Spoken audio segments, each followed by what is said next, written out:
suis Raphaël Séguier et je vous présente le podcast Sésame Asie. La région APAC compte plus de 4 milliards d'habitants et représente près de la moitié de la croissance économique mondiale. De nombreux Français sont donc venus s'installer ici, dans la région la plus dynamique au monde. Cependant, réussir en Asie n'est pas toujours facile. C'est pourquoi j'ai décidé de voyager de Hong Kong à Singapour, en passant par Tokyo et Shanghai, pour rencontrer ces Français qui ont réussi en Asie, percer leurs secrets et les partager avec vous. Si le podcast Sésame Asie vous plaît, n'oubliez pas de laisser 5 étoiles et un commentaire sur Apple Podcast, cela m'aide beaucoup. Je vous souhaite une bonne écoute. Bonjour Raphaël. Merci Alexis Bonhomme de me recevoir depuis Shanghai. Tu es VP Greater China et Asia Pacific de Farfetch. Donc Farfetch, c'est une plateforme internet dans le luxe, la fashion en particulier. Tu es en Chine depuis pas mal d'années, ça fait quoi, à peu près 10 ans, c'est ça? Ouais, un peu plus de 10 ans maintenant. Un peu plus de 10 ans, d'accord. Ouais. Donc on va reprendre tout ton parcours qui a un peu alterné entre l'intrapreneurial et l'entrepreneurial en Chine. Donc un passage chez Groupon, tu as monté ta boîte, tu as monté une entreprise qui s'appelait Curiosity China, qui a ensuite été rachetée par Farfetch, et donc tu te retrouves maintenant à la direction des opérations de Farfetch en Asie. Mais on va rentrer dans les détails et tu vas nous raconter tout ça. Donc pour commencer, je vais te demander de te présenter brièvement, s'il te plaît, Alexis. Merci Raphaël, merci encore pour l'invitation. Écoute, en quelques mots, donc à la base parisien, français, je suis parti en Chine quand j'avais 28 ans, en 2010. Et en fait, j'ai changé de carrière, j'ai changé de vie en arrivant en Chine, où à la base j'avais une formation de juriste en droit, donc j'étais à la fac de droit à Paris 2 pour ceux qui connaissent. Et en fait, en arrivant en Chine à Pékin, au lieu de bosser pour un cabinet en propriété intellectuelle qui était ma spécialité, j'ai été recruté par Tencent et Groupon. Donc Tencent, c'est la société chinoise que peut-être certains connaissent, ceux qui écoutent le podcast connaissent. C'est notamment ceux qui ont créé WeChat, la plateforme de communication WeChat. Oui, et Groupon, ça c'est une société qui est un peu plus connue en France. C'est du group buying, c'est du e-commerce qui, à l'époque, en 2010, 2011, 2012, était considéré comme la société avec la croissance la plus rapide au monde. Tencent, à l'époque, crée un joint venture avec Groupon et en fait opère Groupon Chine. Opère Groupon Chine au départ de Pékin, c'était là où il y avait le headquarter. Et en fait, ce qui se passe, c'est que via une connaissance commune, je rencontre un des vice-présidents d'une joint venture. Et après quelques interviews, je les ai rejoints. Entre-temps, ce qui s'est passé, c'est que tu arrives à Pékin, dans un pays nouveau, tu t'installes quelques semaines avant, tout simplement pour trouver tes marques. Et en fait, c'est toujours ma question pour commencer, quoi. Comment l'arrivée en Chine, c'est toujours intéressant de savoir. Surtout à l'époque, on prend une claque un peu, quoi. Exactement. Donc j'arrive à Pékin, j'arrive dans un quartier qui s'appelle Shaoshangdi. Pour ceux qui connaissent pas, c'est à l'extérieur du 5e périphérique de Pékin. C'est là où habite Ai Weiwei, le fameux artiste chinois un peu contestataire. C'est là où vous avez beaucoup d'artistes qui créent. C'est un super coin. Moi, je connaissais aussi à l'époque où j'habitais à Pékin, parce qu'en fait, il y a Chijiaoba, là, 798. Qui est le coin de l'art le plus connu, mais qui s'est de plus en plus transformé en Disneyland. Maintenant, il y a même un petit train qui fait le tour. Enfin, c'est vraiment devenu un peu touristique, entre guillemets. Absolument. Et moi, je conseillais toujours aux gens qui étaient de passage à Pékin d'aller voir Zhaochangdi, qui est juste à côté, et qui est, enfin, tu vas nous raconter ça, mais qui ressemble plus à un Hutong, un peu le quartier traditionnel Pékin, mais en mode banlieue lointaine, quoi. Donc vraiment authentique, avec limite des petits ateliers dans des petites usines, dans mon souvenir. Et on se promenait dans ces petites rues de ce quartier improbable, et au détour d'une ruelle, on tombait sur une galerie d'art flambant neuve, donc il y avait des contrastes assez amusants, quoi. Mais vas-y, parenthèse, je te laisse continuer. Non, absolument. Il y avait vraiment des contrastes qui étaient très importants. Zhaoshangdi, c'était entre guillemets, si je puis dire, hein, les vrais artistes, les purs et durs qui sont restés et qui continuent à créer là-bas. Alors ceux qui étaient à 798, Chijiaoba, c'était entre guillemets les gens un peu plus qui a un côté commercial un peu plus développé, on va dire. Et c'est vrai, donc j'arrive là-bas, je trouve un appartement. L'histoire du pourquoi, du comment, l'Asie et la Chine. J'étais toujours passionné par l'Asie et j'aimais beaucoup la Chine, mais en fait à l'époque ma petite amie était passionnée par la Chine, passionnée d'art, et donc elle partait en Chine et je l'ai suivie pour travailler pour Hong Huang, une dame qui est aujourd'hui, je crois, au bord de Kering, dans un travaillais dans un magazine et donc j'arrive, c'est pour ça, à Zhaoshangdi, un quartier que j'avais pas vraiment choisi moi-même, mais qui était C'est sympa, absolument. mais c'est un peu excentré, quoi. C'est ça, comme tu dis, C'est cinquième absolument périph. excentré. Ouais, mais quand t'arrives de Paris, tu prends ton vol aller simple de Roissy-Charles de Gaulle, tu sais pas où t'arrives. Donc t'atterris à Pékin, on te dit bon bah c'est là où tu vas habiter. Moi je rejoignais ma petite amie de l'époque qui était arrivée quelques mois auparavant, et donc elle me dit écoute mon chéri c'est là où on va vivre. Bon ok, donc j'arrive, on a un appart je sais pas qui doit faire 25 mètres carrés avec une cuisine communautaire. Donc c'est tous les appartements Ah zut, je alignés. pensais que vu que t'étais un peu excentré, que t'avais au moins Ah non non plus de non non 200 mètres non carrés, non. quoi, non raté. Non, non, non, non, non, c'était assez spartiate, mais c'était très chaleureux, très créatif et ça donnait justement une arrivée complètement dépaysante. C'était vraiment, j'arrivais, je me dis mais qu'est-ce que je fous ici? C'est à la fois passionnant et super excitant. Ça me posait aucun problème d'un point de vue confort ou matériel, c'était pas vraiment un souci, mais c'était vraiment extrêmement différent de ce à quoi j'avais pensé en arrivant à Pékin. Et donc, on s'installe là. Ma petite amie a déjà commencé son boulot depuis quelques mois. Et en fait, moi, par le truchement de quelques connaissances en commun, je me fais contacter par Tencent et donc Groupon pour les rencontrer à Pékin, dans une grande tour dans le quartier de Chaoyang, juste derrière Sanlitun, pour ceux qui connaissent le quartier. Et j'arrive là-bas sans aucune velléité particulière parce que voilà, j'avais pas de connaissances spécifiques du e-commerce chinois, du digital chinois, donc c'était plus par curiosité.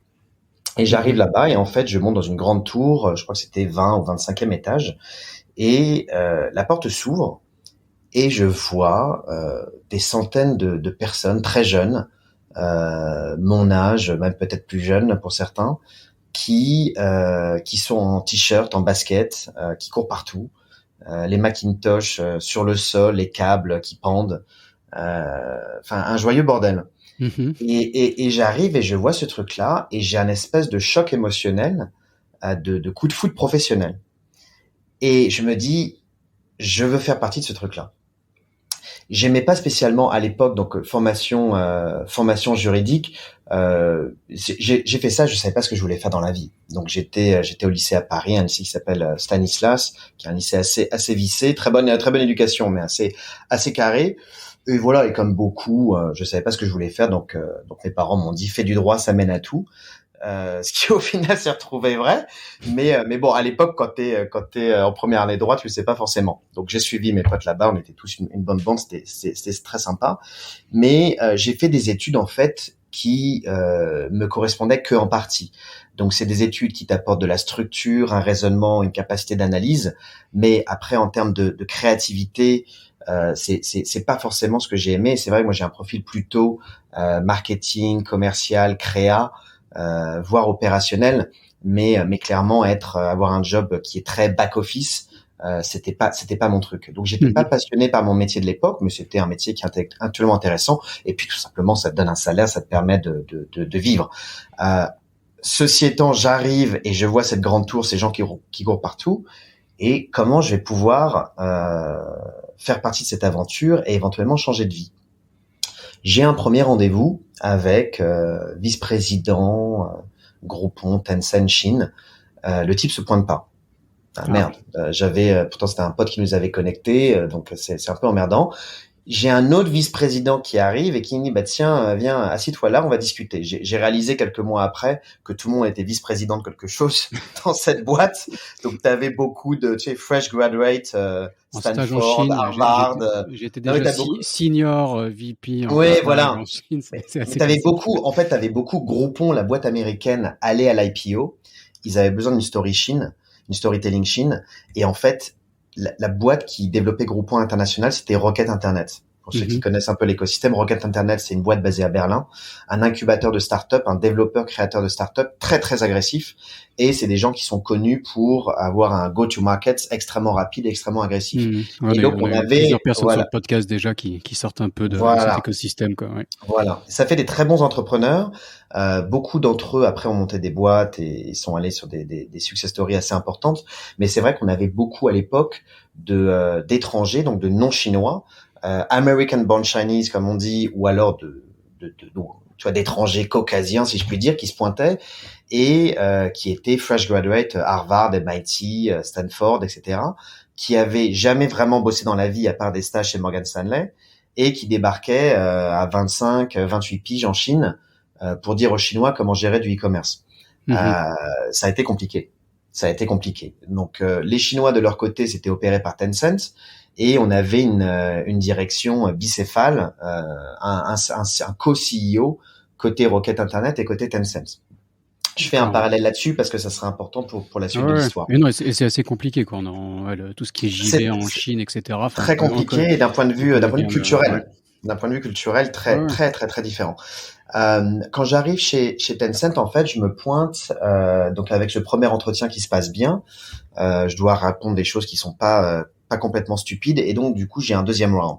J'arrive, au final, j'ai eu 5 interviews et le boss final, si je puis dire, comme dans les jeux vidéo, ça a été un peu mon mentor en Chine, un ancien officier gouvernemental qui est parti de Chine 20 ans auparavant aux États-Unis pour des raisons diverses et variées et qui est revenu avec un passeport américain mais qui est très local style en termes de management et en termes de communication. Et donc on est assis en face à face et le dernier entretien, il me dit écoute, on cherche pour le joint venture des gens pour faire de la stratégie et du business development auprès des marques internationales. En mode, en beauté essentiellement. Et tu as un profil qui est intéressant. On aimerait te recruter, mais avant, on voudrait connaître ton package et un peu ce que tes expectations. Donc, et un profil intéressant sur ta personnalité, parce qu'en termes d'expérience, finalement. Exactement. Exactement. Alors après, dans l'idée des Chinois, ils te disent, OK, le mec est français, vient d'Europe. Moi, dans mon domaine, je bossais déjà avec des marques internationales plutôt luxe. Donc, il y avait quand même ce pan. Mais ça collait pas mal. Mais c'est vrai que bon, si tu regardes sur le papier, le type fait du droit et en propriété intellectuelle. Tu lui demandes d'être en Chine pour faire de la stratégie et du business development sur du digital e-commerce chinois. Bon, je pense qu'il y a des parallèles qui sont plus simples, quoi. Mais le type te donne ta chance et te dit, écoute, Alexis, voilà, dis-moi combien tu gagnes et on va commencer à rentrer un peu dans le détail. On est en face à face à ce moment-là. Et je lui dis, je te dis ça maintenant comme ça. Il me dit, oui, tu peux écrire ça sur un papier. Donc j'écris mon salaire sur un papier. J'arrondis à la virgule supérieure, évidemment. Et le type prend le papier, prend un crayon, barre le chiffre que j'ai mis sur le papier en deux. Et me dit, dans 3 mois, soit je te vire, soit je te double ton salaire. Comme dans les films, là. Comme dans les films. Et je suis là, je fais, mais c'est quoi ce truc? Et je lui dis, vous avez le droit de faire ça? en blaguant, il me dit, this is China. Et le mec me dit, this is China, you are a foreigner, you don't know.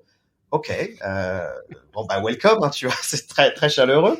Et je lui dis, écoute, de moi, ouais, ok, super intéressant. Donne-moi 48 heures quand même, avant de tout plaquer et de faire n'importe quoi dans ma vie. Je vais réfléchir au moins 24 heures. Donc je rentre chez moi, j'en parle à ma petite amie, j'appelle mes parents rapidement et je leur dis, écoute, j'ai 28 ans, je suis arrivé en Chine pour à la base, tu vois, continuer en fait ma carrière actuelle.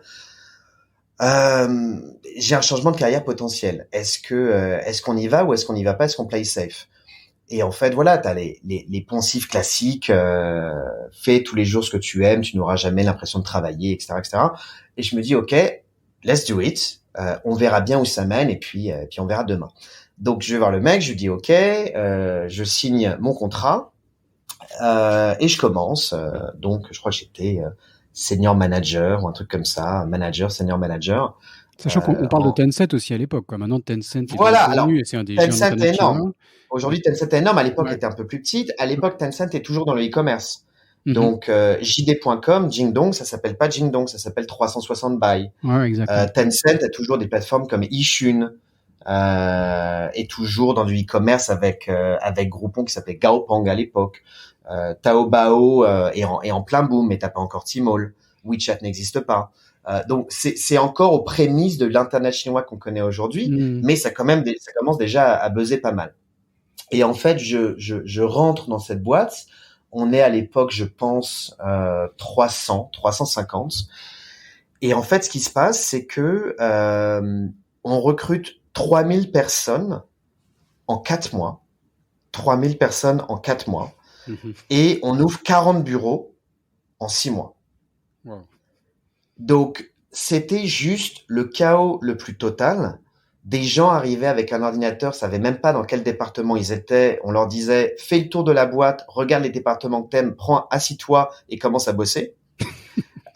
Donc c'était juste lunaire. C'était absolument lunaire. Donc tu avais cette organisation bicéphale entre les Chinois d'un côté, organisation extrêmement agressive, c'est même pas 996, hein, c'est 997, chaotique au possible, changement de stratégie toutes les 24 heures.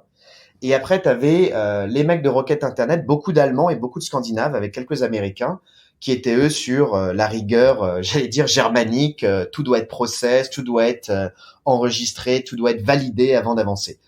Honnêtement, c'est deux mondes qui ne se parlent pas. Et en fait, tu te rends compte qu'en tant que Français, en tant que Latin, on est quand même beaucoup plus proche des Chinois que parfois peut-être nos amis allemands sur la manière de faire. Tu vois, c'est ce qu'on dit souvent. Et donc, on est beaucoup plus flexible. Certains de Rocket Internet l'étaient pas du tout. Bon, ils sont pas restés longtemps. Et donc en fait, le business commence à commencer. On a, je sais pas, des dizaines et des centaines de compétiteurs sur notre business. Nous, on est une boîte étrangère. Et en fait, le deal pour Rocket Internet, c'est storytelling in China. On va aller à l'IPO. Il faut qu'on montre qu'on a des muscles en Chine.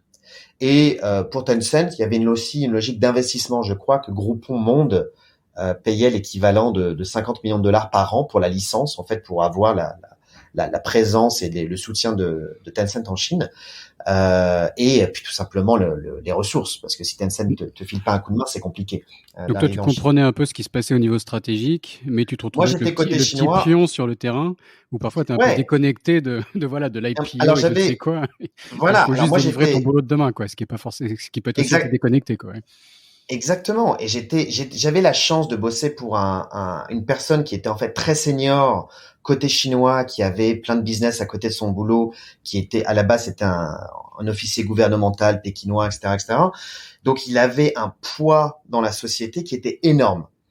Et il avait une connaissance des deux côtés de la barrière parce que de passeport il était américain, mais en fait il était très pékinois, très très local. Et justement, tu disais un style de management très local en termes de communication, de management. Enfin, développe un peu quoi. C'est intéressant. Alors c'est une culture qui, en tout cas à l'époque à ce moment-là, où seul le résultat compte.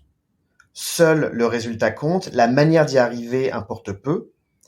Mais en parallèle, il faut faire état de présence. Donc, tu pourrais avoir une analyse qui est de dire que le type vienne au bureau ou pas, on s'en fiche. Seul compte les résultats qu'il amène, les partenariats qu'il va signer, l'argent qu'il va faire rentrer, les idées stratégiques qu'il va avoir. Oui, ça c'est OK. Mais pour le faire, il faut que tu sois au bureau 24/24. Si tu n'es pas au bureau, ça veut dire, entre guillemets, que tu ne travailles pas, que tu ne soutiens pas tes collègues, que tu n'es pas présent pour l'équipe. Donc, moi, ça m'allait tout à fait parce que honnêtement, je connaissais personne en Chine. J'avais rien à faire d'autre dans la vie que travailler. Et j'étais absolument passionné par ce que je découvrais. Je découvrais le e-commerce, je découvrais le digital, je découvrais les plateformes chinoises, je découvrais mes collègues, des gens absolument brillantissimes, étrangers ou chinois, dans des spécialités très, très différentes.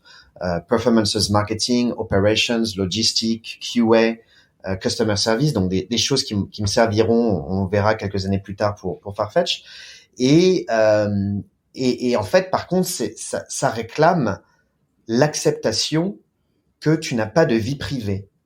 Tu appartiens à la compagnie, ta vie appartient à ton boss, mais à aucun moment, je veux dire, ta vie privée ne doit aller à l'encontre de l'intérêt de l'entreprise. Alors ça, c'est côté chinois. Pour te donner un exemple, ça m'est arrivé, par exemple, 2 épisodes. Un vendredi, mon boss me dit, donc on est en 2011, je crois, mon boss me dit, écoute, demain matin, samedi, on va venir te chercher à 5h30 du matin. Ah bon, 5h30 du matin. C'est un fait, quoi. Non, voilà, c'est un fait, 5h30 du matin. Et pourquoi? Parce que j'ai un ami à Tianjin, donc quelques heures de bagnole au nord de Pékin, qui a une grosse société pharmaceutique. Et en fait, avec son usine et sa boîte, il va faire une campagne de communication et il cherche des étrangers. Donc, il cherche des étrangers pour faire face à la caméra et dire que sa boîte, c'est super. Et donc, voilà, tu vas aller à Tianjin, tu vas aller voir mon pote. Donc, c'est une grosse boîte pharmaceutique chinoise, j'ai complètement oublié le nom. On va t'habiller en employé de cette boîte-là avec la casquette, la chemise, la cravate, tout va bien. Et tu vas te balader, filmer dans les locaux, dans les laboratoires, tu vas prendre les seringues pour faire des tests, enfin tu vois comme un acteur en fait, et on va te prendre en photo, on va te filmer et puis on va te mettre ça sur les plaquettes de communication de la société. Et je lui dis mais c'est pas du tout mon travail. Et je lui dis, il me dit bah non c'est pas ton travail mais c'est mon ami donc tu vas le faire. Et qu'il s'est engagé en gros donc lui. Ah oui non mais il y a même pas de discussion. Donc à 5h du mat, une bagnole vient te chercher, toi t'es complètement au radar. T'arrives à Tianjin, je pense qu'il doit être je sais pas 8h30 du matin, 9h du matin, il y a eu des embouteillages en plus sur le truc, et tu passes 6 heures dans l'usine. Où tu comprends absolument rien ce qui se passe. Les mecs te déplacent de pièce en pièce et te dress up en médecin, après en chercheur, en exécutif, en financier. Et ils prennent des photos partout. Et puis après, à 6 heures du soir, t'as une bagnole qui vient te ramener chez toi et t'arrives à 21h, 22h complètement explosé. Est-ce que t'as été payé? Absolument pas. Est-ce que ton boss t'a dit merci derrière? Absolument pas. Enfin, je veux dire, voilà, tu appartiens à l'entreprise, tu appartiens à ton boss. Mais par contre, le côté positif, c'est que tu es intouchable. C'est-à-dire que quoi qu'il se passe dans la société, en bien ou en mal, tant que tu es sous sa protection, si je puis dire, c'est quasiment clanique ou mafieux, hein, il ne t'arrivera rien, puisque il est responsable de toi. Il est responsable de toi au travail, et si un jour tu décides de partir, de changer de boulot, il est responsable pour ta prochaine étape. Donc moi c'est pas arrivé, d'accord. mais beaucoup de mes anciens collègues, d'accord. Il y avait les anciens collègues. C'est intéressant de souligner le côté positif aussi. Bien sûr. Beaucoup d'anciens collègues sont partis. Avant de partir, ça revient à ton boss de te trouver un nouveau boulot ou de t'aider à trouver un meilleur boulot que ce que tu pourrais trouver par toi-même. Et ça passe bien au-delà de la référence letter ou des références check. Donc ça, c'est un truc après que j'ai appris et que j'ai appliqué à moi-même quand j'ai monté ma startup. Mais c'est vrai que tu peux demander beaucoup aux gens, mais il faut qu'il y ait une counterpart. Ça c'est important. Et la counterpart, c'est pas forcément toujours traduit par un salaire ou par des stock options, etc. C'est aussi, ça va vraiment dans le personnel. On a en Chine beaucoup d'exemples où tu veux mettre ta fille ou ton fils dans une bonne école, ton boss va t'aider à rentrer dans cette bonne école. C'est plein de petits détails comme ça qui font qu'il y a quand même un intuitu personae extrêmement fort entre le boss chinois et l'employé et le staff. Non, donc ça, c'était un exemple. C'est intéressant de le souligner parce qu'on parle souvent de relationnel, de Guanxi, etc. sur le podcast, mais c'est rare d'avoir des exemples comme toi de gens qui le comprennent vraiment et qui l'illustrent concrètement. Parfois, il y a une compréhension un peu superficielle du Guanxi par les étrangers, tu vois, qui pensent juste que c'est du relationnel comme on le comprend en Occident, alors que c'est différent, quoi. C'est du relationnel un peu différent, mais après, c'est pas non plus hyper différent de ce qu'on appelle le réseau, etc. chez nous. Mais disons que, à l'inverse, peut-être d'une mentalité western ou judéo-chrétienne, la relation, n'a pas une temporalité immédiate. Je t'aide le lundi parce que le mois prochain, tu vas m'aider. Ça, peut-être, c'est des trucs qu'on va faire en Europe. Ici, tu peux avoir un très, très, très long shot. Tu as aidé le type 6 ans après et il va t'aider sur un truc complètement différent une dizaine d'années après. Ça peut arriver. Mais la grande différence par rapport à chez nous, c'est qu'en Chine, c'est all-in. C'est-à-dire que tu t'abandonnes complètement ta vie à l'entreprise, à ton boss, et c'est une des manières en fait de monter les échelons et de prouver ta loyauté. Je pense que la version japonaise du truc doit pas être si différente de ça. Ouais, non, clairement. Et t'as deux niveaux, quoi. Pour les Chinois, enfin là c'est le point de vue étranger, mais pour les Chinois, ils appartiennent à l'entreprise et à leur famille, quoi. Quand t'as des amis chinois, tu vois bien que voilà, d'allumer les rendez-vous perso le soir, parce que l'entreprise demande de faire ci, ou parce que la famille à la dernière minute dit on va faire ça. Voilà, ils appartiennent à des groupes et c'est hiérarchisé, quoi. Souvent, t'arrives un peu en bas dans ta relation avec la personne, par exemple. Ah non, mais complètement. Donc ça c'est un exemple marrant. Le deuxième exemple marrant, mais ça beaucoup de gens, je pense, qui écoutent le podcast l'ont vécu. Donc on est dans le joint venture entre Tencent et en fait mon département, c'est le département de la stratégie et du business development. Donc c'est les gens qui ramènent les sous, qui créent la stratégie pour gagner encore plus de sous. C'est très capitaliste comme approche. Et on a Andrew Mason qui va se pointer en Chine 2 mois après. Andrew Mason, c'est le fondateur de Groupon. Je crois un ancien prof de musique qui a monté cette société extraordinaire qui s'appelle Groupon, qui existe toujours aujourd'hui. Je crois que c'est toujours valorisé $1 milliard ou quelque chose comme ça. Et qui a décidé de créer un group buying, une plateforme de groupé d'achat. Alors, on avait un business model en Chine un petit peu différent. Mais anyway, l'IPO de Groupon est en train de se faire et le type fait le roadshow. Donc, il va dans tous les marchés où Groupon a un bureau. Et évidemment, il arrive à Pékin au siège. Et donc, pour fêter l'arrivée d'Andrew Mason et en gros célébrer un peu le partenariat entre Tencent et Groupon, il faut qu'on ait quelque chose de sexy à annoncer. Et quelque chose de sexy à annoncer, pour mon boss de l'époque, c'était signer une des plus grandes sociétés de Baijiu à Guiyang et de faire un deal énorme sur toute la Chine entre cette marque de Baijiu et tous les consommateurs de Groupon. Donc en gros de vendre cette bouteille partout en Chine sur tout le réseau. D'accord. Et donc avec notre petit bâton de pèlerin, mon boss, son assistante et moi-même. Pourquoi moi-même? Parce que je suis un étranger et français et que les Français, c'est bien connu, on sait boire. Et donc, il t'embarque. Pas du Baijiu. Ah non, et pas du tout du Baijiu, mais c'est le seul critère de qualification qui te permet d'y aller. C'est t'es français, tu picoles, viens avec nous. Ça va être sympa. Et donc, on va à Guiyang. Alors, je pourrais pas te dire la marque de Baijiu. Est-ce que c'est Wulangie? C'est pas Motai, mais bon, bref, ça doit être peut-être la numéro 2, numéro 3 en Chine. On va là-bas. Et ça a été, j'ai des souvenirs d'espèces de spasmes visuels. Un peu brumeux, des souvenirs, quoi. Un peu brumeux. Je me souviens qu'on arrive dans un trou complètement paumé et qu'on commence à déjeuner dans le restaurant de l'usine de Baijiu à 11h du matin, qu'on termine vers 12h30 où moi, ma mère est moitié russe. Et donc, en fait, elle m'a toujours appris, si tu dois boire beaucoup, c'est des choses qui peuvent arriver dans la vie, contraint et forcé ou alors par plaisir, essaye toujours de te couper avec de l'eau et au minimum de manger. Donc, c'est les Russes, il y a un petit verre de vodka, ils mangent 2 trucs derrière, un petit verre de vodka, ils mangent 2 trucs derrière. Donc, toujours essayer de couper un peu les choses. Donc, j'ai vu le truc arriver, je me suis dit, OK, je vais pas passer le déjeuner, ils vont me tuer, dans le sens où tu es le seul étranger à table, il y a, je sais pas, 6, 8 personnes autour de toi, et évidemment, tous les contremaîtres de l'usine, l'assistante manager du marketing, de je ne sais quoi, viennent te voir en face à face et veulent trinquer avec toi. Et ça, c'est juste le déjeuner. Donc, j'essaie de survivre comme je peux. J'y arrive, on termine vers 12h30, 13h, retour à l'hôtel 14h. Je suis complètement bourré.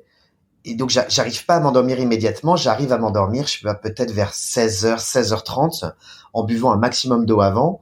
Et en fait, je me souviendrai toute ma vie dans cet hôtel. Je pleure d'alcoolisme. Je pleure d'alcoolisme. Et mes larmes, en fait, c'est de l'alcool, c'est du Baijiu. En fait, ça me brûle les joues. Tu vois, c'est très acide. C'est possible, ça. D'accord. Ah non, et j'ai jamais eu ça dans ma vie. J'ai jamais eu ce truc dans ma vie. Jamais. Et je me dis, OK, c'est quoi ce pays, tu vois? Et donc, je m'endors et en gros, à 17h45, 18h max, le téléphone de la chambre sonne. Je me dis, c'est quoi ce truc? Je prends le téléphone. L'assistante de mon boss m'appelle et me dit, mais Alexis, qu'est-ce que tu fais? Je dis, bah, je dors. Elle me dit, mais on est tous à table, on t'attend. Et je dis, mais il est même pas 18h. Et tu vois, j'avais déjà une petite idée des horaires en Chine sur les dîners, etc. Mais là, c'était quand même un reality check assez important. Donc, t'es complètement ivre-mort. On te dit, viens, second round. Mais là, c'est avec le big boss. C'est avec le boss de l'usine. Ah, c'était l'échauffement au début, là. Okay. Là, ça a commencé pour de vrai, quoi. Et donc, t'arrives, la table, tu vas avoir, je sais pas, une quinzaine de personnes, dont le boss de la boîte. Et rebelote. Les mecs, un par un, viennent te voir et juste te flinguent. Mon boss ne boit pas. Ça, c'est quand même la blague. Le mec ne boit pas et te dit, mon collègue français va boire pour moi. OK. Et donc voilà, rebelote. Donc ça a été, honnêtement, ça a été extrêmement difficile. Et on a terminé vers 22h. Je me souviens pas de tout, hein, je t'avoue. Je faisais des allers-retours. Au moins, ça finit tôt, quoi. C'est ça le truc. Ouais. Enfin bref, c'est pas jusqu'à 5 du mat, quoi. C'est le côté physiquement très très compliqué. Mais j'étais encore conscient. Donc j'avais un minimum d'ego, donc j'étais content là-dessus. Et après, on s'est baladé dans Guiyang. Et il paraît que c'est très joli comme ville, mais j'en ai absolument aucun souvenir. Et en fait, mon boss m'a donné un conseil. Il me dit, écoute, la prochaine fois que ce genre de choses t'arrive, c'est-à-dire toi étranger en Chine pour un dîner business, tu vois que les types en fait vont te faire la peau. Tu pointes le big boss, le responsable de l'usine, le CEO de la boîte, et devant toi, tu sais, tu as toujours en Chine un petit verre pour le baijiu et puis une petite carafe. Petite carafe, je pense, tu dois avoir peut-être 33 centilitres, à peu près l'équivalent d'une canette de coca, peut-être un peu plus, en baijiu. Donc c'est quand même une saloperie à 70 degrés, hein, le truc. Et pour ceux qui ont bu de l'absinthe, la vraie absinthe, en termes de degrés, certains baijiu se rapprochent de ça. Donc c'est très violent. Ça peut brûler quand tu descends. Ouais. Mais complètement. Et puis ça a un goût, c'est de l'alcool de riz, donc c'est pas de l'alcool de pomme de terre. De sorgho en fait. Ouais, sorgho, je sais pas. Enfin, c'est pour ça que c'est un goût très spécial, quoi. C'est très spécial, très spécial. Et en fait, le type me dit, la prochaine fois que ça t'arrive, pointe le Big Boss et tu te bois cul sec la carafe. Bon, il y a une chance sur deux que tu finisses à l'hôpital derrière pour un lavage d'estomac. T'as pas eu de la remplir d'eau avant Non, faut quand même le faire pour de vrai. Mais au moins, tu bois une fois et personne te fera chier. Personne n'ira there pour aller te voir en one-to-one, pour aller boire avec toi. Donc ça, c'est un conseil que je n'ai jamais appliqué. Hein. Je n'ai jamais fait ça dans ma vie derrière. Parce que la carafe, comme tu dis, ça peut te tuer sur le coup. Donc, Non, ça peut te tuer. Donc je l'ai jamais fait. Et je me dis, est-ce qu'il me prend pour un con ou alors est-ce que c'est à l'arrêter? Je l'ai jamais su. Donc ça a été assez violent. Mais anyway, on est rentré à Pékin. On n'a jamais signé le deal. Donc le deal a jamais été signé, on n'est jamais revenu en victoire, mais ça a été des moments clés de mon apprentissage de la Chine. Pour conclure sur le sujet Groupon, donc Groupon et Tencent Chine, ça a été en gros début 2011, mi-2013. J'ai découvert la culture chinoise. Alors aujourd'hui on appelle ça 996, à l'époque c'était plus 997. Donc tu commences pas aux heures non plus, mais tu vas commencer à 9h. Par contre, il y a pas d'heure de fin et tu bosses tout le temps. En fait, tu bosses tout le temps. Donc, les choses que j'ai appréciées beaucoup, c'est la méritocratie. Ceux qui amènent les résultats sont ceux qui sont mis en avant. Ça, c'est point numéro 1. 2, parce que tu es étranger, il faut justifier de ta place. La Chine n'était pas aussi nationaliste professionnellement à l'époque qu'elle l'est aujourd'hui, mais il faut justifier. Moi, c'était très simple. J'étais celui qui bossait le plus. J'étais tout le temps disponible. J'étais tout le temps passionné parce que c'est pas quelque chose que tu peux pas faker ça. C'est pas possible. J'adorais ce que je faisais et j'avais collecté, par exemple, énormément d'informations sur la stratégie qu'on devrait faire pour justement upgrader notre positionnement, bosser avec les marques premium et luxe. Et j'avais fait un rapport imprimé d'une 60aine de pages, 80 pages que j'avais donné au top management en disant Tencent, Groupon en Chine, voici la stratégie pour bosser avec les marques premium et luxe. Alors luxe, pas Chanel évidemment, mais pour bosser avec des marques comme Clarins dans la beauté, L'Oréal, Armani, Ferragamo dans la mode, donc des marques on est plus sur du premium. Et ça a marché. Ils m'ont donné après un an ma propre division, et en fait je suis passé d'un côté exécutant staff à un côté intrapreneurial où mon boss me dit tu vas monter ta division. On va te donner une quinzaine de personnes, ce qui est énorme pour un mec de 29 piges, etc. Et tu vas créer une verticale spécifique. Et donc, pour nous, je crois en anglais, c'était Groupon Premium, Groupon Luxe. Il y avait un look and feel complètement différent. Je me souviens, le background, c'était un joli gris, les typos étaient différents, les designers, le boulot était différent. Donc, on avait un look and feel pour le consommateur très, très différent de la plateforme masse de Groupon. Et ça a cartonné. Toutes les marques de luxe premium ont commencé à venir à nous. J'ai noué des relations avec elles qui me serviront pour mon poste Tencent. Et ça a été une société qui a valorisé l'initiative, qui a valorisé le travail, qui a valorisé la passion et l'idée qui est de dire deliver first, ask later. Parce que ce que j'ai obligé de mentionner, quand le type te recrute et te dit « Raphaël, je coupe ton salaire en deux dans 3 mois, soit je te double, soit je te vire ». Toi, 3 mois après, tu reviens le voir. Tu dis « Écoute, 3 mois sont passés, ça se passe super bien, on est content, on s'adore. Est-ce qu'on peut régulariser, non pas revaloriser, mais régulariser mon package ?» T'as posé la question sans crainte, tu t'es pas dit « Il y a peut-être une chance que je dégage plutôt que de me payer ». Ah non, mais non, parce qu'en fait les types sont très pragmatiques. Tu ramènes des sous, tu ramènes aussi des choses, des marques assez luxe que les types pouvaient pas signer eux-mêmes. Tu amènes une stratégie qu'ils pouvaient pas forcément faire à l'époque, et donc clairement le type aussi est valorisé de par ton travail. Et puis tu amènes quelque chose de différent. Enfin, t'es en position de force en tout cas. Ouais. En tout cas, je pouvais demander. Et là le type s'assoit avec toi et te dit mais attends, Raphaël, ça c'était il y a 3 mois. Quand je t'ai dit il y a 3 mois que j'allais doubler ton salaire, mais c'était il y a 3 mois. Ça a changé depuis la société, la Chine. Écoute, assis-toi, je vais t'apprendre ce que c'est la Chine, mais ça c'est des choses, en Chine tu verras, la valeur du contrat c'est différent. Vous les étrangers, vous êtes très naïfs. Nous, c'est pour ça que la Chine, on va devenir numéro 1 mondial, c'est que ça avance vite ici. Ok, alors moi, en plus, j'avais un background juridique, alors j'étais pas le plus grand des juristes et j'étais relativement flexible intellectuellement, mais j'ai vu ça, j'ai fait, mais c'est un monde de fou. C'est n'importe quoi. Évidemment, d'ailleurs, je vais quand même checker avec les HR en disant, écoutez, Donc, en le gros, ils te papier si. refusaient l'augmentation promise, quoi. Ah, mais Et en te absolument, disant me le cash disant, que voilà, tu t'étais fait berner quelque part, quoi. absolument, absolument. Et donc, il te dit ça, mais bon, écoute, à un moment donné, tu te dis, et c'est aussi un des conseils que j'ai pour je vais pas dire jeunes générations, mais il y a des moments, le package ne fait pas tout. Si tu gagnes moins ou de manière significativement moins, mais ton boss est top, l'industrie est incroyable et te permet de changer de carrière, la manière de progresser est géniale, vas-y. T'as pas grand chose à perdre. Et ça, souvent, on fait face à des profils qui regardent la top line uniquement et Mhm. uniquement ça. Et souvent, c'est des gens qui potentiellement vont être déçus quelques mois après. Donc, anyway, ça c'est une Enfin, aparté. c'est pas Donc, des choix faciles, mais ouais, tu viens de non, te le dire. c'est pas des choix faciles, mais la top line ne fait pas tout. Après, Mhm. il y a la moitié de ton salaire en moins, non, ça je trouve ça too much. Mais parfois gagner 20-30% de moins pour pouvoir faire un changement de carrière, pour pouvoir aller dans une boîte peut-être un peu plus start-up, mais qui va te donner des responsabilités. Bah voilà, chacun est libre de ses choix, mais Mhm. je pense souvent la prise de risque peut être salutaire. Et Donc juste une seconde avant, enfin, en termes de chinois, comment tu faisais? Parce que là, tu nous décris un écosystème quand même qui avait l'air très chinois. Est-ce que tu as appris le chinois? Est-ce que tu travailles dans quelle alors langue? Comment absolument. ça se passait, quoi? Alors absolument, tu bosses en fait, tu bosses en anglais et en chinois toute la journée. Des keywords vont être en chinois. La langue de base, parce que Groupon c'est une société internationale, ça va être en anglais parce que tu dois bosser avec plein de bureaux internationaux.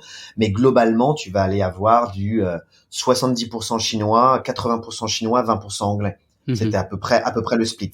Parce que on avait un top management bicéphale, étranger et chinois, tu avais toujours l'anglais qui était assez présent.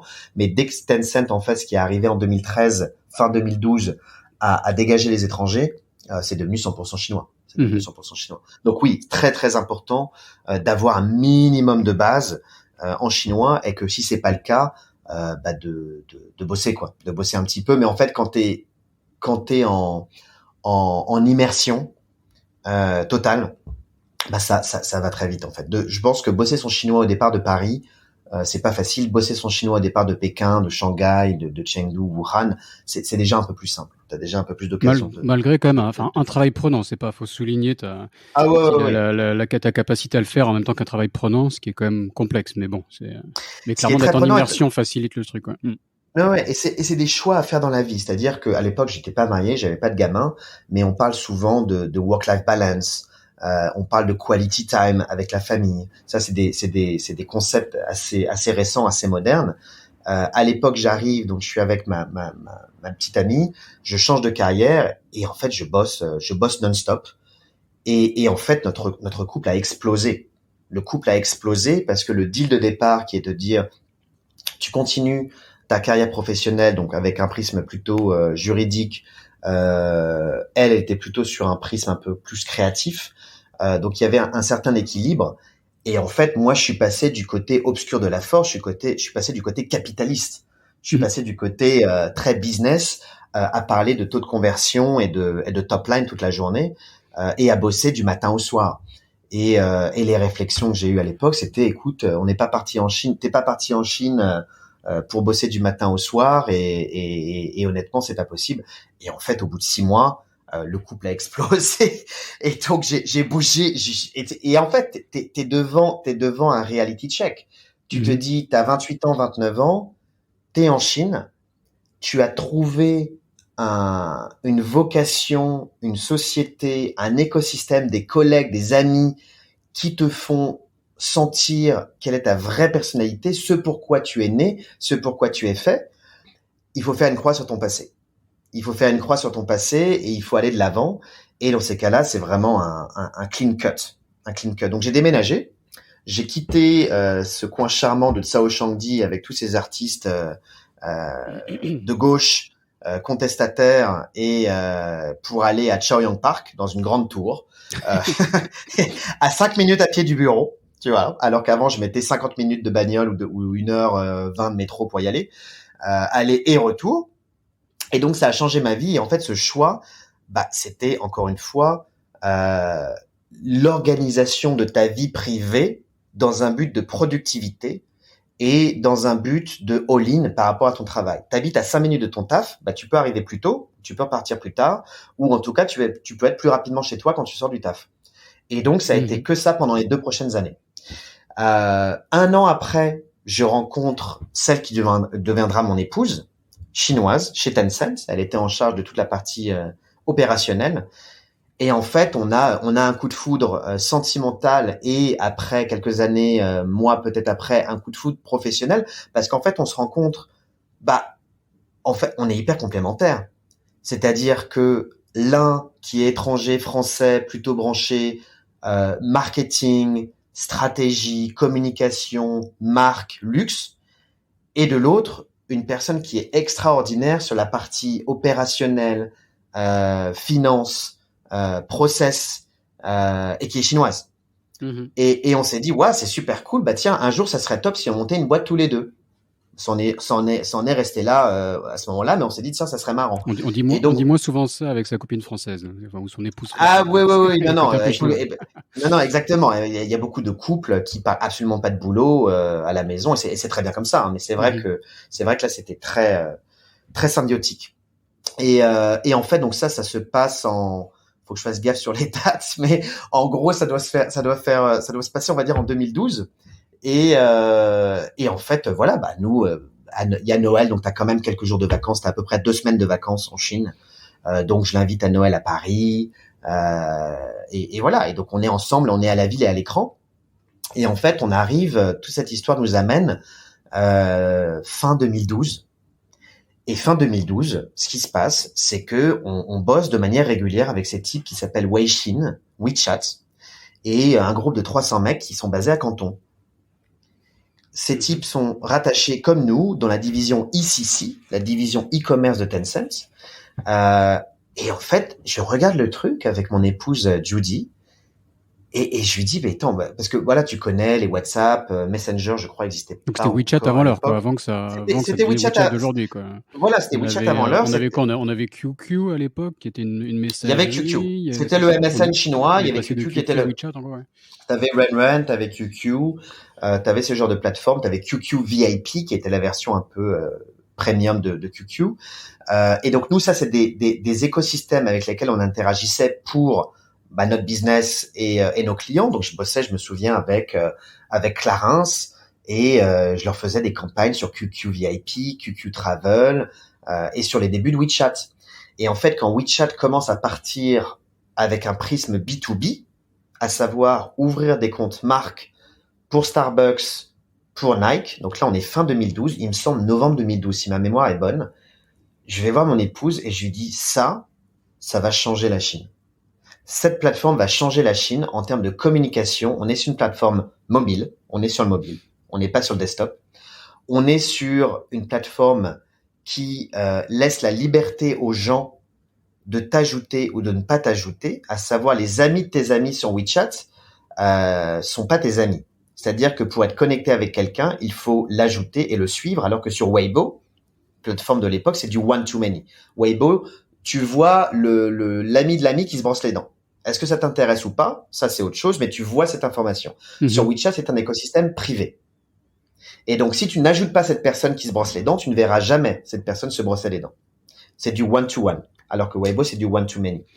Et on voit cette user experience, ce product, en fait, se créer, et on s'est dit, c'est hyper intéressant.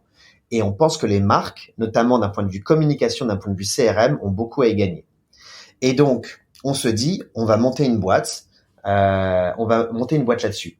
C'était pas notre idée de départ. Notre idée de départ, c'était de monter une boîte de luxury vintage pour les montres de luxe. Parce que j'aime bien le luxe en règle générale, le high luxury, mon épouse aussi. Et on s'est dit, on va monter une boîte de montres en e-commerce, mais en fait, après 3 semaines de recherche et quelques questions posées ici ou là, on s'est vite rendu compte que c'était beaucoup trop tôt et que c'était juste pas possible. Donc on a mis le business des montres de côté. J'aimerais bien le lancer un jour, mais on n'a pas eu trop le temps de se repencher sur la question. Tencent de son côté siffle la fin de la soirée, dit à Groupon, écoutez les cocos, vous êtes très gentils, mais on va reprendre le business en propre et on va dégager tous les étrangers. Non. Donc là, on est fin 2012, tout le monde dégage. moi, j'ai été recruté côté chinois en contrat local, donc j'étais vu comme un Chinois par les Chinois. Et tous les Américains, les Scandinaves et les Allemands rentrent en aller simple pour leur pays, et la boîte est managée à la chinoise. Tencent nous fait merger avec une autre boîte de Tencent qui s'appelait, si ma mémoire est bonne, F-Tuan, F comme François et Tuan, Tuan, T-U-A-N. Et en fait, Groupon Chine merge with F-Tuan. Et là, avec mon épouse, on veut se barrer. Notre boss de l'époque, donc le fameux qui était mon boss, qui est devenu aussi un ami proche de mon épouse, nous dit, écoutez, oui, vous pouvez partir, vous allez bosser chez Tencent, vous allez bosser chez Alibaba, vous allez trouver plein de boulot super, mais est-ce que dans votre carrière, à 30 piges même pas, vous avez déjà connu un process de M&A, un process de merge and acquisition? Et bon, on lui répond, non, on n'a jamais connu ça. Restez, parce que vous allez voir que c'est extrêmement intéressant et extrêmement intellectuellement stimulant de voir comment ce process se passe entre deux sociétés qui vont merger toutes les deux avec un big brother qui s'appelle Tencent. Et c'était effectivement un des meilleurs conseils que j'ai jamais eu, qui est de dire, si tu n'as pas eu une expérience dans la vie, mais tu as cette opportunité, n'hésite pas à rester quelques mois de plus, 6 mois, même maximum 1 an, pour voir de l'intérieur comment ça se passe. Et donc, nous, on était les Chinois internationaux, si je puis dire. On bossait pour Tencent et Groupon, certains d'entre nous parlaient anglais, on voyageait, on avait fait des études à l'étranger, et on a été mergé avec une autre société de group buying, une autre société de e-commerce backée financièrement par Tencent, qui s'appelle F-Tuan, où là, c'était méga local. Et ce qui était intéressant, c'est que c'était la boîte méga locale qui prenait le drive. Et donc, tu avais ces types qui arrivaient clope au bec à ton bureau, qui s'assoyaient dans tes meeting rooms. Et donc là, c'était chinois. Les étrangers étaient déjà partis. Et moi, j'étais là assis au milieu dans un petit coin et je me disais, mais c'est quoi ce truc? T'as l'impression c'est Fort Alamo, tu vois, avec Clint Eastwood. Et les types clope au bec qui fument en disant, c'est notre bureau maintenant, on va vous dire ce qu'il faut faire. Et en fait, t'as les Chinois westernisés, les Chinois encore très locaux, qui se mettent sur la tête, et t'as un fight phénoménal qui est en train de s'opérer. Lutte de pouvoir et tout, là, lutte de pouvoir phénoménale. Okay. Lutte de pouvoir phénoménale. Et en fait, ce qui s'est passé, quand Tencent a sifflé la fin de la récréation, parce que ça se fait de manière un peu plus insidieuse. C'est pas un email que tu reçois en disant, Groupon Chine, c'est fini, on va vous faire merger. Ça se fait de manière très, très smart. Il y a 2 postes que les types contrôlent, les finances et le produit. Donc, le CFO, ils ont mis un mec de Tencent. Tu contrôles plus l'argent, le flux financier. VP of Product, l'app, et la version desktop, tu contrôles plus ton produit. C'est un mec de Tencent. C'était fini. À partir du moment où ces 2 gens-là ont été en poste reportés à Tencent directement à Shenzhen, Groupon avait plus leur mot à dire et les types sont partis. Ce qui s'est passé pareil après quand on a mergé, ils ont refait un changement d'organigramme. Tout ça pour dire que on a observé de l'intérieur un process de M&A qui nous servira dans le futur. On a quitté la boîte avec mon épouse, je pense, au printemps 2013, et on a monté notre société. Et donc ça clôt le premier chapitre de ma vie en Chine, les premières 3 années, de 2010 à 2013, de 2010 à fin 2013, la découverte de la Chine, la découverte du e-commerce, la découverte d'une énorme start-up avec un budget, si je puis dire, illimité pour la croissance, et en fait, ce qu'on appelle en Chine the speed of change, cette capacité de changement que la Chine a, cette capacité cette rapidité d'exécution et de développement que la Chine a, et la culture du travail du 996, je veux dire 997, qui est soit c'est marche ou crève. Soit tu es all-in et tu peux survivre, parce qu'on parle de survie. On parle pas véritablement de work-life balance, d'épanouissement personnel. Si ton épanouissement personnel passe par du temps libre pour aller voir un film, lire un bouquin et aller faire du sport, ça marche pas. C'est juste impossible. C'est juste impossible. Depuis, évidemment, la Chine a évolué, mais tu as encore des boîtes comme Pinduoduo qui ont cette culture-là, qui est challengée énormément par la nouvelle génération de Chinois, mais c'est très présent dans la culture chinoise de l'entrepreneuriat. Il faut être à 1000% si tu veux avoir une chance de réussir. Donc ça, c'est quelque chose qui m'a énormément marqué. Qui est une facette de la Chine quand même. Je vais faire témoigner d'autres entreprises, enfin, tu vois, pour être passé dans des grosses boîtes françaises, Peugeot, Vallourec, etc. Ça bossait, mais on va dire plus normalement, on va dire quoi, des horaires de boulot. Absolument.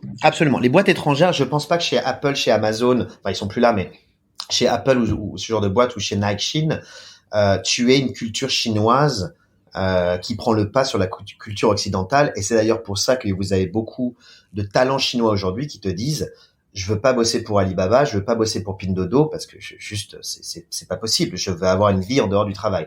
Mais il y a 10 ans, c'était encore accepté. Il y a 10 ans, c'était encore les gens nés dans les années 80 qui étaient un peu les millennials d'aujourd'hui, qui étaient le workforce de ces startups chinoises. Et donc ce chapitre, ces 3 années clos, mon arrivée en Chine, la découverte du pays et de la culture, la rencontre avec celle qui deviendra plus tard mon épouse, et l'idée de monter sa boîte. Pourquoi ? Parce que on voit une opportunité, on voit un potentiel, on voit un timing qui te permet d'essayer, sans aucune garantie de réussite, mais tu te dis, j'ai quitté une filière, j'ai quitté une vocation que j'aimais bien, mais j'étais pas passionné. La filière, la vocation juridique. Mmh. J'ai rejoint une start-up qui m'a donné ce pourquoi j'étais fait, qui m'a donné la chance de pouvoir prouver et qui m'a donné la chance, tu vois, l'unique opportunité de rencontrer celle qui deviendra mon épouse et la mère de mes enfants, enfin de ma fille, j'en ai qu'une pour l'instant, et c'est une chance. Et pourquoi s'arrêter en si bon chemin ? Continuons à essayer. On n'a pas de dette, on n'a pas d'appart, on n'a rien, on a quelques milliers d'euros sur un compte, ça s'arrête là. On n'a absolument rien à perdre. Essayons. Et on a un marché porteur. Donc avec mon épouse, on s'assoit. On est à Sanlitun. Pour ceux qui connaissent, on est à Taikoo Li à Sanlitun dans le restaurant Element Fresh qui existe toujours aujourd'hui. Sur la terrasse Absolument, sur la terrasse. On est en train de manger une salade et on se dit, écoute, WeChat est en train d'exploser. Il commence à se lancer sur le business du B2B, à savoir sur le business de la communication avec les marques. On connaît tout le monde chez WeChat, on connaît tout le monde chez Tencent. Ça, c'est nous en tant que couple. Mon épouse est une star sur la partie opérationnelle. Je suis pas mauvais sur la partie strat, business development, avec la relation avec les marques et leurs besoins, en fait, comment créer leur stratégie et comment développer leur business. Et en fait, ce qui se passe, c'est très simple. On monte une boîte, tous les deux, été 2013, qu'on appelle Curiosity China. Pourquoi Curiosity China ? À l'époque, je voulais appeler la boîte Curiosity parce que je trouvais que le mot avait beaucoup de valeur, beaucoup de meaning derrière.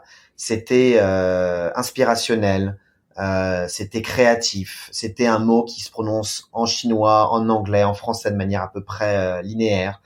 Et en fait, à l'époque, la NASA lance ce petit robot qui, je crois, existe toujours ou la batterie vient de se décharger il y a quelques mois, qui s'appelle Curiosity. C'était une des missions de la NASA sur Mars. Et je me dis, ce nom est top. On va appeler notre société Curiosity parce que ça donne, il y a un côté assez créatif. Je vais sur Internet, je regarde curiosity.com. Merde, c'est déjà pris. Curiosity China. Non, c'est pas pris. Boum. On enregistre le nom de domaine. Curiosity China. Et puis, vogue la galère. On lance notre boîte avec une idée très simple. On sera la société qui va ouvrir aux marques de luxe l'écosystème WeChat. Le pitch était super simple. Et donc, on va voir toutes les boîtes avec qui on a bossé chez Tencent. Le luxe sur Internet, on était encore rien. Le luxe sur Internet fin mi-2013, tu leur dis vendre en ligne, mais jamais. C'est-à-dire que tous les marketing, les CEO Chine te disent mais jamais je vais vendre en ligne. C'est impossible. WeChat, mais jamais ça marchera. On est tous sur Zhenzhen, sur Weibo. Zhenzhen, c'est l'équivalent de MySpace en Chine, qui n'existe plus aujourd'hui. Et toi, t'as senti le truc venir sur WeChat, t'as vu qu'il y avait un potentiel pour que ça devienne, peut-être pas monstrueux au point où c'est arrivé aujourd'hui, mais t'as senti qu'il allait se passer quelque chose, quoi. Absolument, parce que en fait, très rapidement, on se rend compte qu'il y a 2 écosystèmes en Chine. L'écosystème Alibaba et l'écosystème Tencent. Alibaba, oui, ils sont sur un prisme un peu plus e-commerce. Tencent, ils sont sur un prisme un peu plus product communication, mais que dans tous les cas, il faut se marier avec l'un des 2 écosystèmes si tu veux avoir une chance de grandir. Et donc, nous, on a fait un pari sur WeChat, on a tout mis là-dessus. en mettant complètement de côté l'écosystème Alibaba au début, parce qu'il faut choisir ta bataille. Et on est allé voir toutes les marques en leur disant, vous nous connaissez, on a bossé ensemble pendant quasiment 3 ans, on a eu des résultats géniaux avec vous, faites-nous confiance, on va développer votre marque sur WeChat. Donc, bon, t'es en mi-2013, on a monté notre boîte sur fonds propres, donc littéralement, on a 2 ordinateurs, on a dû mettre 30 000 euros pour louer on n'avait même pas de bureau au début, c'était des potes qui nous filaient un desk à Pékin, et donc on est à Pékin, on monte la boîte là-bas, alors que d'ailleurs, bon, je m'en suis rendu compte rapidement, mais toute l'industrie du luxe était basée à Shanghai, donc pendant 4 à 5 ans, j'ai fait un nombre d'allers-retours absolument dingue, mais on était basé à Pékin. Mais la vision qu'on a, elle est duale.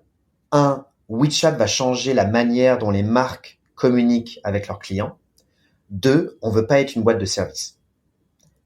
On veut pas être une agence pour qui le business model, c'est de vendre du temps homme. Et en gros, tu ne peux grandir seulement qu'en recrutant 3 account managers en plus quand tu as 3 clients en plus. On vient de la plateforme, on vient de Tencent, on vient du e-commerce, on veut scaler, on veut se développer avec une technologie. Et en fait, très rapidement, tout l'argent qu'on a gagné sur la partie service, on l'a investi dans le recrutement d'ingénieurs. Et on s'est dit, on va créer une plateforme, je vais aller un peu plus dans le détail, une plateforme de SaaS, Software as a Service, un software pour donner la possibilité aux marques et aux agences de gérer eux-mêmes leur développement sur WeChat, pour comprendre eux-mêmes le type de consommateurs qu'ils ont, pour interagir eux-mêmes avec la data qu'ils vont acquérir en dépensant de l'argent sur l'écosystème WeChat. Donc ça veut dire que c'est un software avec un compte où les marques peuvent accéder elles-mêmes à la plateforme et avoir accès à toutes ces infos, quoi. Ouais. Et full visibility. Parce qu'à l'époque, ce qui est encore le cas aujourd'hui malheureusement, mais il y a quand même un énorme manque de transparence sur le digital chinois. À savoir, Raphaël, je m'appelle Marc A, je veux faire une campagne marketing. Ok, super, c'est quoi les KPI? Sur Weibo, je veux grandir ma database de 10 000 fans. Bon, tu vas sur Taobao, tu dépenses 50 euros, les 10 000 fans, tu les as. Donc, tu avais un côté, on appelle ça shuabang en chinois, créer des fake followers. C'est malheureusement encore très présent en Chine et je dis toujours à nos partenaires de toujours faire attention à ça parce que c'est pas un vrai KPI, c'est un des KPI mais c'est pas le KPI unique. Et donc nous, on est étrangers, on est chinois, on connaît la Chine, on connaît les Européens, les Américains, on bosse de manière transparente, professionnelle et c'est pour ça aussi qu'on est peut-être un peu plus cher que la moyenne, mais c'était dès le départ notre postulat de départ. Et c'est ce qui nous a donné raison au final. On a créé une vraie crédibilité, une vraie réputation sur la qualité du travail. Et donc, moi, je vais voir certains de mes partenaires de l'époque et je leur dis, écoutez, on est 2. Oui, on est très proche de Tencent, on est très proche de WeChat, mais la boîte nous appartient à 100%. On n'a jamais levé d'argent. On n'a jamais levé d'argent. D'ailleurs, on n'enlèvera jamais durant toute l'histoire de Curiosity China, mais on va être ceux qui vont vous faire réussir sur WeChat. Et donc, je tiens à les citer sur ce call. Parce qu'il y a 3 personnes assez folles qui nous ont fait confiance à l'époque. 2 sont encore en Chine, 1 est reparti depuis. Donc on a déjà le premier partenaire avec qui on n'a jamais travaillé, c'est la marque Clarins, la marque de beauté Clarins avec qui on bossait chez Tencent. Et donc le directeur du e-commerce de l'époque, c'est quelqu'un qui s'appelle Julien Chiavassa. S'il nous écoute, il est parti en Italie depuis, un entrepreneur génial en Chine qui après est passé côté marque. Et je me souviens de réunions avec lui qui me dit, écoute Alexis, je comprends rien à ton histoire de WeChat, mais ça a l'air top. Essayons. Je te fais confiance. Essayons. Et je te fais confiance. Pourquoi? Parce que le type est un entrepreneur. Le type est un entrepreneur. Il est aussi français, qui bosse pour une boîte française. Ça aide aussi à avoir un minimum de budget, à que ce top management te fasse confiance. Mais il te dit, je sens le truc. Et ça, c'est quelque chose que je voudrais partager durant ce podcast, que les sociétés, les corporates, les LVMH, les Kering de ce monde, n'hésitez jamais à recruter des gens qui ont un background entrepreneurial, parce que c'est des gens qui ont dû créer, qui ont souffert, qui ont dû être créatifs, agiles, beaucoup plus que la moyenne. Et c'est souvent des gens qui ont pris des risques que une personne qui a fait toute sa vie en corporate n'aura jamais pris. Jamais. Et donc, c'est la différence qu'on va appeler entre les silver spoon, le type qui a fait la bonne école de commerce et qui a fait le bon stage, etc., et les scratchers. le type qui a fait peut-être une école de commerce un peu moyenne ou qui a été entrepreneur, ça a pas marché, il a réessayé, mais qui ont des parcours peut-être un peu plus chaotiques. Mais ces gens-là, ça va être des créateurs. Donc, il faut tout dans une boîte. Je le vois aujourd'hui côté Farfetch, il faut un peu de tout. Il faut des entrepreneurs, il faut aussi des gens un peu plus corporate en termes de mindset. Mais en tout cas, c'est l'idée d'être créatif, de prendre des risques au sein d'une société, c'est très important. Ouais, tu le vois, enfin, les grandes boîtes maintenant essaient de favoriser l'intrapreneuriat. Et donc, les gens parfois ont l'opportunité de créer leur propre start-up au sein de la boîte, etc. Et c'est super, mais je pense que ça sera jamais la même chose qu'un vrai entrepreneur, entre guillemets, qui a, comme tu dis, a souffert. Enfin, quand t'es entrepreneur, moi, j'ai passé des mois dans un dortoir à San Francisco pour ma boîte. Enfin, parfois, tu fais des trucs un peu extrêmes quand t'es entrepreneur. Et c'est pas pareil, quoi. C'est vrai que tu passes à travers des choses différentes, quoi, clairement. Absolument. Pour souligner, jamais j'apporte de l'eau à ton moulin, quoi. Mais vas-y, continue. Absolument. Sur le sujet, on va voir ces sociétés-là. Donc Clarins, c'est la première. Je voudrais saluer Tina Chan de la marque Furla, qui nous a fait confiance également, ainsi que Yann Bozek, de coach du groupe Tapestry, qui est toujours en poste. Yann Bozek, c'est le big boss du groupe Tapestry, coach Kate Spade, Stuart Weitzman, en Asie, et je crois qu'il est au board aussi au global. Et pareil, quelqu'un de très entrepreneurial qui nous a fait confiance, et ça a été nos premiers clients à la fin de l'année 2013. Par contre, là où on a négocié avec tous ces gens-là, on leur a dit, on va bosser avec vous. Par contre, on fait pas de projet. C'est pas un business model de project based où tu bosses juste avec la boîte pendant 2 mois et on voit après. C'est minimum 1 an de retainer. Vous bossez avec nous pendant 1 an, vous payez tous les mois une certaine somme. Et au bout d'1 an, on verra ce qui se passe. Et en fait, ça a été le business model qu'on a créé à partir du début de la société Curiosity China. Vous prenez du service, vous prenez de l'opérationnel, vous prenez du temps homme. On va ouvrir vos comptes sur WeChat, créer le contenu, faire les campagnes d'acquisition. Ça, c'est vous payez tant tous les mois sur 12 mois.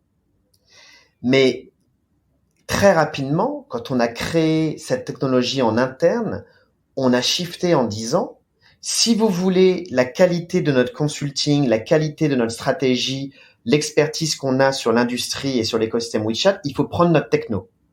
Il faut prendre un license fee sur notre software. Et en fait, Curiosity China, à partir de mi-2014, 1 an après, une fois qu'on a construit notre plateforme, c'était tech and then services. Et pas services and then tech. À savoir, toute société qui bosse avec toi doit prendre ton software au minimum pendant 1 an. Et seulement au surplus peut prendre ton service. Mais il peut prendre ton service auprès d'une autre agence s'il le souhaite. On n'est pas mariés. Mais au minimum, ils prennent ta techno. D'accord. Ce qui permet, en termes de start-up, d'avoir déjà une très forte profitabilité, une très forte EBITDA, parce que tu vends du software, donc tu es très profitable, et derrière du service, si tu souhaites que si la société partenaire souhaite bosser avec toi.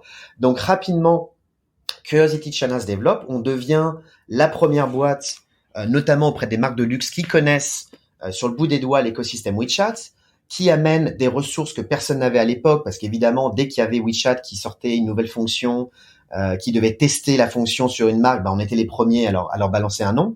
Donc c'était très très très efficace comme système. Et en fait, Curiosity China, on ouvre des bureaux à Pékin, le siège, Pékin, ville dans laquelle j'étais basé pendant 8 ans. On ouvre à Shanghai, on ouvre à Hong Kong et on ouvre à Paris. Hong Kong et Paris, c'était des bureaux de rep avec juste une personne. Pékin et Shanghai, c'était vraiment les bureaux de stratégie, d'opérationnel, finance, HR, etc. En tout, on avait à peu près une centaine de personnes. Et donc, ce qui se passe aujourd'hui, c'est que tu as une société en 2015, 2016, 2017 qui se développe de manière très rapide, focus sur le luxe, et tu commences à avoir de la visibilité. Pour les entrepreneurs, j'ai mis à peu près 1 an à comprendre le poids de la communication, à savoir le poids le fait d'avoir de la visibilité sur le marché est très important, au moins aussi important que la qualité de ton travail. À savoir, si tu vois, c'est comme un restaurateur. Si tu as une blanquette de veau qui est absolument extraordinaire, mais que personne ne connaît cette blanquette de veau, tu n'auras pas assez de trafic. Donc, il faut la faire connaître, cette blanquette de veau. Et comment? Ça fait partie de ton boulot. Donc, j'ai passé, je pense, les 10 dernières années, les 7 dernières années, hors Farfetch, à voyager énormément, déjà en Chine, à Shanghai et à Hong Kong, à Paris, à Londres, à Milan, à New York, faire des conférences, participer à des conférences, aller voir les partenaires pour justement avoir cette visibilité. Et ça crée une réputation. Ça crée une réputation, ça crée un écosystème, ça crée des relations.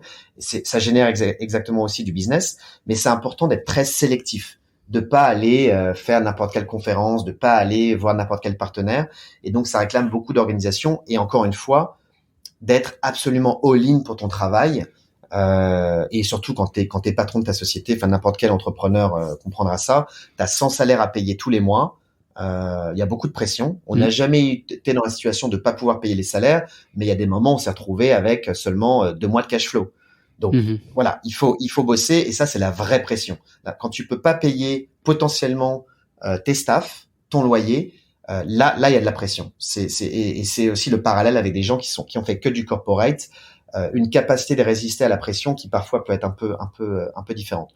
Sur le fait de créer une boîte, je pense qu'il y a 3 éléments qui sont importants et je vais les mettre dans cet ordre-là. Certains vont inverser l'ordre, je pense qu'il y a aucun problème là-dessus, ça dépend des concepts de chacun, mais je veux dire il y a 3 critères, timing, team et ID. Donc la temporalité, le timing, team, l'équipe et l'idée. C'est-à-dire que souvent les gens vont mettre l'idée en premier ou l'équipe en premier. Oui, possible, mais des bonnes idées tout le monde en a. Donc ça c'est pas sorcier. Ce qui va décider c'est l'opérationnel. Est-ce que tu vas pouvoir exécuter ton projet d'une manière pérenne ou pas? L'équipe, est-ce que tu vas être un solo entrepreneur ou est-ce que tu vas t'associer avec quelqu'un qui a des qualités complémentaires? Moi en l'occurrence c'était mon épouse. Et le timing. Ce que j'ai créé à la mi-2013, je pourrais pas le créer aujourd'hui. Le marché est saturé. Donc il y a aussi des choses la tectonique des plaques qui se met en place, mais je pense que timing, team, ID, dans cet ordre, c'est potentiellement un. Et le timing, il faut être ni trop tôt ni trop tard, parce que ni trop tôt ni trop tard. Si tu te lances sur WeChat 3 ans avant que ça devienne, enfin j'exagère, mais avant que ça devienne un marché suffisant, tu te rates aussi quoi. Et le timing est peut-être aussi un côté chance, parce que de prévoir le marché, c'est comme de prévoir la bourse ou quoi. Enfin, il y en a qui disent qu'ils savent le faire, mais dans les faits, il y a un facteur chance quoi. Absolument. Et c'est pour rebondir sur ta question, nous très rapidement, on a été une société de digital et de tech, pas une agence de PR et de contenu. Tu vois. Donc oui, on savait faire du contenu, on savait faire du PR, mais c'était pas notre force. Alors que le marché au début ne voulait que du contenu. La marketing directeur de la marque de luxe A, le seul truc qui l'intéressait, c'était avoir une jolie photo sur WeChat. Le reste, tout ce qui était tech, CRM, c'était pas son problème. D'où l'importance pour toi de ne pas parler uniquement au département PR ou com de la société, mais de parler directement au CEO. Au CEO Chine, au CEO Asie, au CEO monde. Et donc ça, il faut pouvoir rentrer en contact avec ces gens-là. Il faut pouvoir les rencontrer. Donc ça fait partie aussi de ton business d'un point de vue stratégique. Comment tu donnes de la visibilité à ta startup en parlant aux bonnes personnes. Quand tu n'as ni l'argent, ni forcément le réseau acquis. Donc voilà, faut être assez créatif. Pour résumer, mes 10 premières années en Chine, enfin là, Farfetch c'est un peu différent, mais on va dire les 8 premières années, je n'ai jamais pris de vacances. Ce n'est jamais arrivé. La seule fois où j'ai pris 2 semaines off, c'est quand je me suis marié en 2015 à Paris avec mon épouse. On a pris 2 semaines à la campagne après le mariage, tout en bossant à côté sur l'ordinateur. Mais je n'ai jamais pris de vacances. Oui, non, mais voilà. Non, jamais. Ce n'est jamais arrivé. Ce n'est jamais arrivé. Donc c'est quasiment pathologique le rapport au travail que parfois on doit avoir, en tout cas en Chine. Je dis pas que c'est la seule manière de le faire, non, mais en tout cas tu maximises tes chances de réussite en étant absolument all-in. Mais encore une fois, le critère de base, il faut la passion. Si tu aimes ce que tu fais, si tu aimes ton industrie, si tu aimes les gens avec qui tu bosses, si tu aimes le voyage, si tu aimes rencontrer des gens, ça se fera de manière peut-être pas facile, mais ça se fera de manière acceptable, physiquement et psychologiquement acceptable. Si par contre, tu te mets dans une industrie juste parce que tu penses que tu vas faire de l'argent, que ça soit les bitcoins, les NFT ou je ne sais quoi, ça marchera pas. Parce qu'au bout de 6 mois, au bout d'1 an, tu vas exploser, tu vas dire, mais pourquoi je fais tout ça? C'est même pas ce que j'aime faire, c'est pas la peine. Donc, je pense que la passion, c'est très, très important. Le mot travail en français, vient du latin tripalium. Tripalium en latin, ça veut dire instrument de torture. Et quand on a ça en tête, le travail n'est pas forcément quelque chose de négatif, quelque chose de péjoratif, quelque chose de punitif. Ah, Raphaël, comment ça va aujourd'hui lundi? Oh bah ça va comme un lundi, le week-end était trop court. Non, ça peut être putain c'était génial, j'ai bossé sur ça, je suis allé voir telle expo, j'ai eu ma mère au téléphone, j'ai vu un pote, je suis très content de retourner au bureau. Voilà, c'est énergisant et c'est pour ça que je pense que la culture chinoise, la culture américaine. On va te retirer ton passeport français. Là. On va me retirer mon passeport français, bah, j'espère pas parce que moi j'adore bosser avec les Français, avec la France en règle générale. Mais c'est vrai que on n'est pas le travail n'est pas quelque chose de punitif. Le travail peut être vu comme quelque chose dans lequel tu te réalises, quelque chose dans lequel tu t'exprimes, quelque chose dans lequel tu es heureux et tu t'épanouis. Voilà, certains deviennent peintres, d'autres chefs d'entreprise, certains boulangers, c'est pas ou philosophes, j'en sais rien, mais c'est pas quelque chose de punitif nécessairement. Et ça, c'est quelque chose que j'apprécie beaucoup en Chine. Tout le monde a une âme d'entrepreneur. En tout cas, beaucoup, on va dire, ont une âme d'entrepreneur. Et tout le monde est ouvert à la création. Tout le monde est ouvert à the next big thing. Même si ça se passe pas derrière, tout le monde t'écoute. Et ça, c'est quelque chose que j'ai vu d'ailleurs plus à Pékin qu'à Shanghai, où les Pékinois, voilà, quelle que soit la manière dont tu es fringué, quelle que soit la tête de ta carte de visite, il y a une espèce de melting pot d'artistes, de financiers, d'entrepreneurs.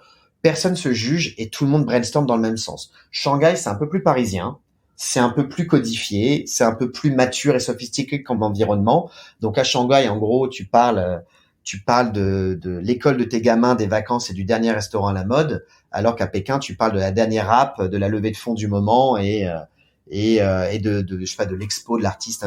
Je caricature encore une fois parce que c'était il y a quelques années, mais j'ai toujours trouvé cette dichotomie entre Pékin et Shanghai hyper intéressante et puis surtout hyper enrichissante. C'est sympa de naviguer entre les deux. Nous arrivons à la fin de la première partie de l'épisode consacré à Alexis Bonhomme. Je vous donne rendez-vous la semaine prochaine pour la suite. Alexis n'a pas fini de nous raconter ses aventures. Il va nous décrire comment, avec son épouse, ils ont revendu Curiosity China. Il va nous raconter en détail la négociation avec plusieurs acheteurs potentiels. Il y a vraiment plein de choses à apprendre en écoutant l'expérience d'Alexis.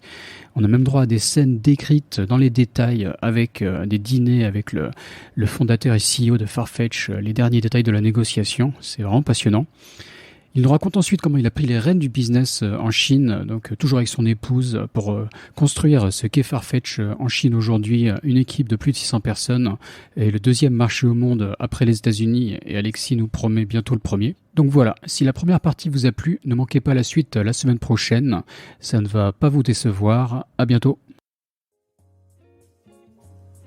Merci d'avoir écouté cet épisode jusqu'au bout, j'espère que cette discussion vous a plu autant qu'à moi. Avant de vous quitter, je voudrais remercier les auditeurs qui m'ont apporté leur soutien sur Patreon. Je me suis fixé l'objectif personnel d'atteindre au moins 100 épisodes avec ce podcast. Ça représente beaucoup de travail.